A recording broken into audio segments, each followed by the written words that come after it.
es tener la mirada del conjunto del problema y tratar de identificar por dónde van a ir los flujos de lodo y piedras. Claro, esto es las laderas, los cauces Sí. naturales, la Así gente es. sabe, ¿no? La gente conoce. Sí. A ver. Sí, entonces en algunos casos, como el que se describe en esta maqueta, están ya definidos, ¿no? Pero hay casos de quebradas donde no está tan definido el cauce. Ya. Entonces, generalmente un huaico, digamos, se genera primero por la captación de lluvias en las partes altas o medias de las quebradas. Una quebrada es un sistema que tiene varios flujos y todos convergen en un flujo central, Ya. como ríos, digamos, que normalmente es seco, pero cuando ocurre el huaico ya se produce Claro, se llena. esto, ¿no?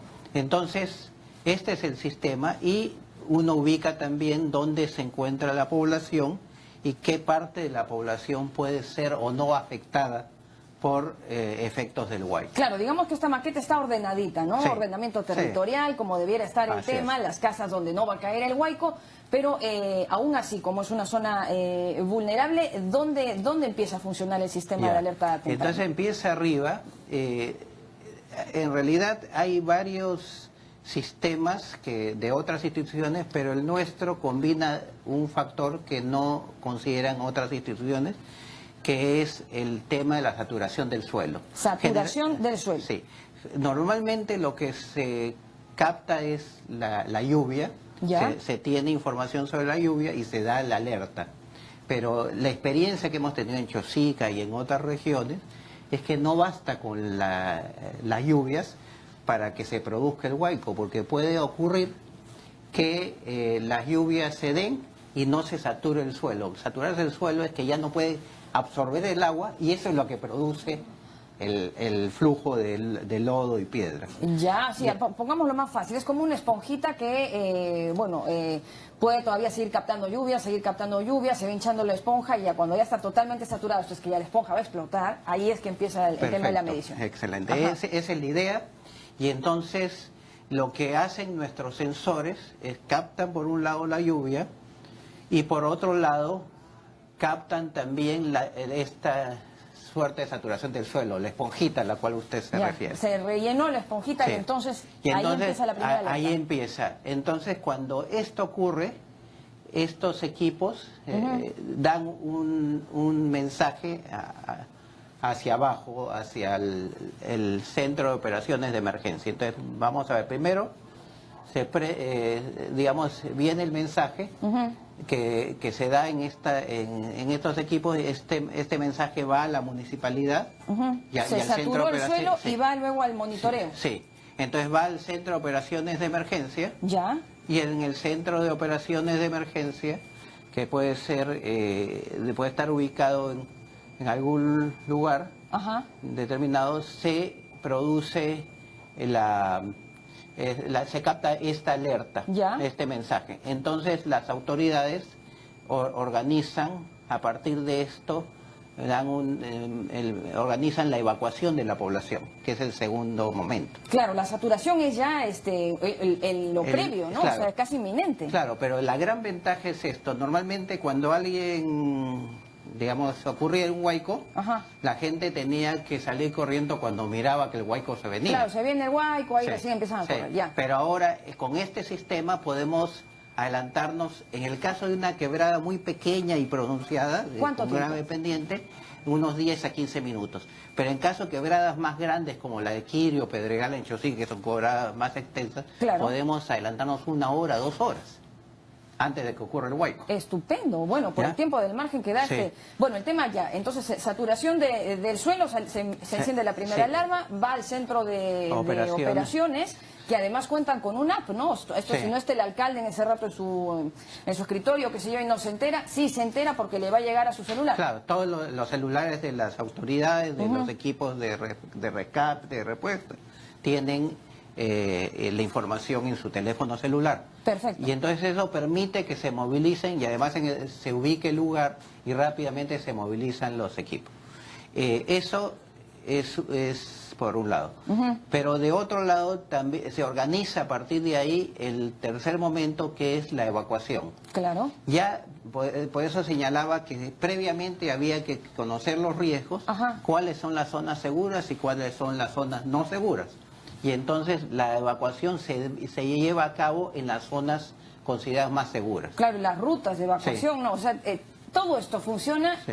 si es que se tiene hecha la tarea, ¿no? Porque Sí. si no, pues puede sonar cualquier cosa, pero a la hora de la hora, ¿dónde se corre? No sabe ni siquiera la gente con el pánico ya a dónde desplazarse. Sí. Bueno, Y... esto lo tienen ustedes, lo tienen ya implementado, lo Sí. tienen ya montado, puesto. ¿Cómo hacemos para que llegue a las regiones, a los gobiernos regionales? Bueno, por el momento lo tenemos en Chosica.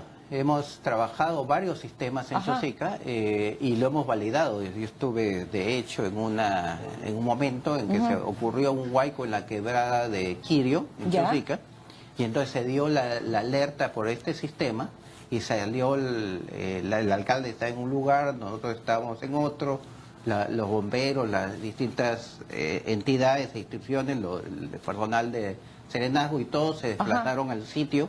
Se activó el protocolo. Sí, y entonces empezaron a organizar la evacuación de la gente, suspendieron el tránsito, etcétera, y esto ha ocurrido. Claro, porque en Chosica, bueno, es muy dramático, ¿no? Porque todo es un cauce, todo me parece que es una pendiente y todo me parece que es zona vulnerable. Pero bueno, ya está ahí Chosica, ya están todos ahí asentados y en ese sentido, por lo menos, y debieran tener todo esto bien puesto. Ya tienen el tema de las geomallas que me parece, bueno, ahora vendría bien, ¿no? Una limpieza, reforzamiento de las mismas, pero implementar esto en todas las quebradas, no solo en el Pedregal. Sí, nosotros hemos implementado en algunas, faltan, son 14, 15 quebradas solamente en Chosica. Pero también tenemos quebradas en Chaclacayo, tenemos quebradas en Santa Eulalia, hay una quebrada inmensa de Cachahuacra en Santa Eulalia, que es terrible.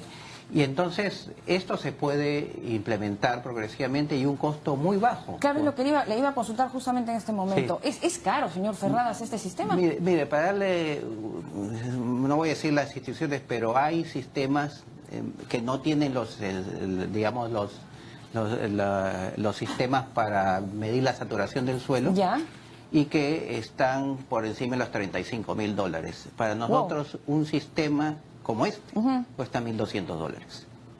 Bueno, estupendo. Igual, aún así me parece que para los presupuestos regionales $35.000, si se trata de la vida de las personas, es nada, ¿no?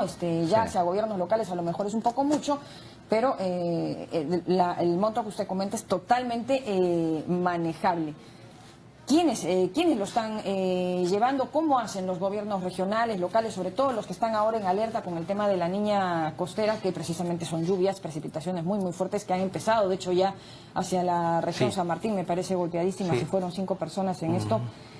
¿Cómo hacen para contactarse con ustedes? Bueno, tenemos la dirección de la institución, que es Avenida Arequipa 4499. Tenemos la página web también, que es www.solucionespracticas.org.p y se puede comunicar por ahí. Ahora, estos sistemas, que lo que quería decir es que no son simplemente poner el mismo sistema en cada lugar, aplicar como una fórmula ya hecha. Se necesita el estudio. Claro. Hay que saber dónde. Del territorio, porque puede ser, como nos ha ocurrido, que la lluvia se concentre en un lado de la quebrada y no en otro. Y entonces hay que instalar los sistemas de tal manera que vayan donde se produce usualmente la lluvia, o instalar 2 y 3 según el tamaño de la quebrada, ¿no? Entonces, claro, y también dónde se ha asentado la población, ¿no? A lo mejor primer punto receptor puede haber más de uno, quiero decir. Así es. Y bueno, esto es, y como usted bien dice, esto es un complemento. Hace muchos años apoyamos la construcción de unos diques de regulación de los cauces que disminuían la velocidad de los flujos de lodo y piedra en las quebradas en Chosica. Y en la instalación de las mallas, estas ha sido también un paso importante hace un par de años. Pero esas mallas han retenido una gran cantidad de rocas y tienen que ser rehabilitadas. Claro. Y entonces ese es un reto En algunos casos ya se ha avanzado, pero en otros todavía falta trabajar esto, ¿no? Entonces, y ahí hay un tema muy importante, porque si uno analiza, teníamos desgracias por todo el país, pero en Chosica no hubo un solo muerto. Y si nosotros vemos años anteriores, en Chosica lamentablemente se producían las peores tragedias. Hoy día la combinación de estos sistemas de regulación del cauce, reducción de los flujos, las mallas y los sistemas de alerta temprana han permitido no que se evite la destrucción, pero sí que se salven todas las vidas prácticamente. Claro, y de eso es de lo que hablamos cuando hablamos de prevención, precisamente. O sea, no es... no vamos a cambiar el tema de las lluvias. Ya estamos con el cambio climático encima que agrava, ¿no?, las situaciones y los fenómenos estos que son un poco cíclicos en nuestro planeta. El tema pues es estar prevenidos, ¿no?, avisados, alertados y sobre todo con temas como los huaicos, ¿no?, que son tan frecuentes en nuestro país. Ya no estamos pues a ese nivel de un poco, no sé, chuparnos el dedo y ver de dónde viene el viento. No, ya tenemos las herramientas tecnológicas para poder avisar entre 15 minutos y una hora de antelación la venida de un huaico. Así es. Y también tener conciencia de que después del fenómeno del Niño ocurrido, las inundaciones, las crecidas de los ríos, muchas de las defensas ribereñas o se han destruido o se han debilitado. Algunas han sido rehabilitadas y reconstruidas, pero falta mucho por hacer.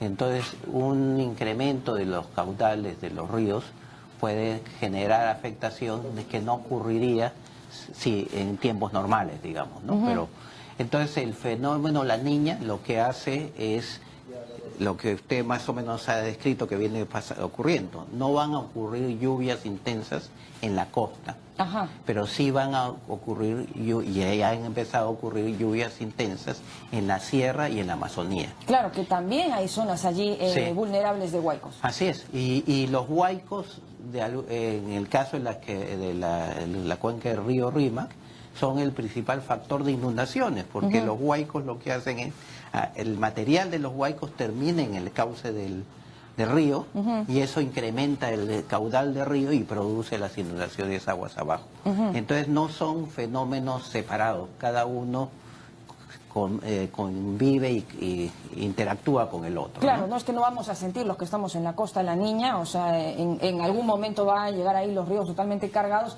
y por ahí también sentiremos un poco los efectos de este fenómeno que ya se ha confirmado según el ENFEM. ¿Cuánto tarda instalar todo este sistema? Ya, si se tiene, o sea, la instalación es muy rápido, podemos hacerlo en 2 o 3 días, pero el gran reto es identificar las... ¿Y estos estudios para identificación, cuánto puede tardar? Porque ya estamos con el fenómeno confirmado. Esto en cada caso se puede hacer en 1 semana, 2 semanas. Pero para esto necesitamos equipos de personas que todavía no tenemos. Nosotros estamos en una etapa de validación. Hay ajustes que se necesitan hacer a este sistema. Por ejemplo, esta idea de la hora o 2 horas, según el tipo de quebrada, o los 10 minutos, ¿no?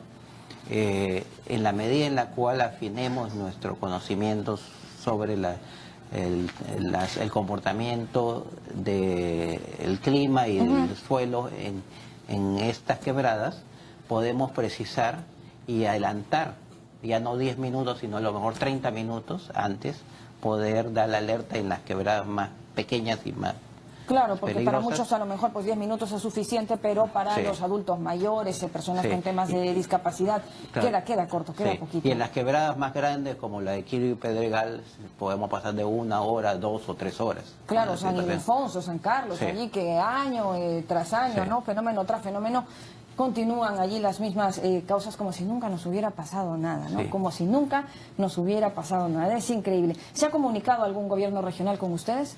Sí hemos tenido una interacción fuerte, por ejemplo, el gobierno de Apurímac. Hemos ¿Ya? trabajado con ellos algunos. ¿Ya tienen ellos instalado este sistema? No el sistema de alerta temprana. Nosotros hacemos otro tipo de también actividades, por ejemplo, con el gobierno de Apurímac hicimos el plan de gestión de riesgo. Ajá. Y adaptación al cambio climático, que es el único plan regional que existe de este tipo, ¿no? Increíble. Y entonces en las otras regiones no hay, ¿no? Y en función de ese plan se han conseguido recursos también para implementar obras que permiten reducir los riesgos, por ejemplo, encauzamiento de algunos ríos, diques, digamos, estabilización de taludes, incluso actividades de deforestación. Esto mismo también lo estamos tratando de hacer con otros gobiernos. En el caso de la cuenca de Rímac, ya mencioné Chosica, pero también hay algunas iniciativas de SEDAPAL que estamos dialogando para poder trabajar medidas de reducción de riesgo. Perfecto. Y entonces hay varias cosas más, porque la idea básica es que no nos quedemos... El sistema de alerta temprana es un sistema importante para salvar vidas, pero también tenemos que reducir la destrucción material. Reduciendo los riesgos, vamos a evitar que las casas se destruyan, vamos a evitar que los sistemas de alerta... La idea después es que la gente pueda regresar a una vivienda todavía habitable. El tema es que ya habemos, ¿no? Sistema de alerta temprana ante Huaycos, y a ver si es que los señores de los gobiernos regionales y locales que están ahí para la reelección se enteren de este tema, ya que tenemos el fenómeno de la niña encima, se informen y en lo posible lo instalen. Muchísimas gracias, señor. Muchas gracias. Ferraz, sociólogo, Pedro Ferraz, no ingeniero, sociólogo, especialista en gestión de riesgos de la ONG Soluciones Prácticas. Nos vamos a la pausa, regresamos con más en minutitos.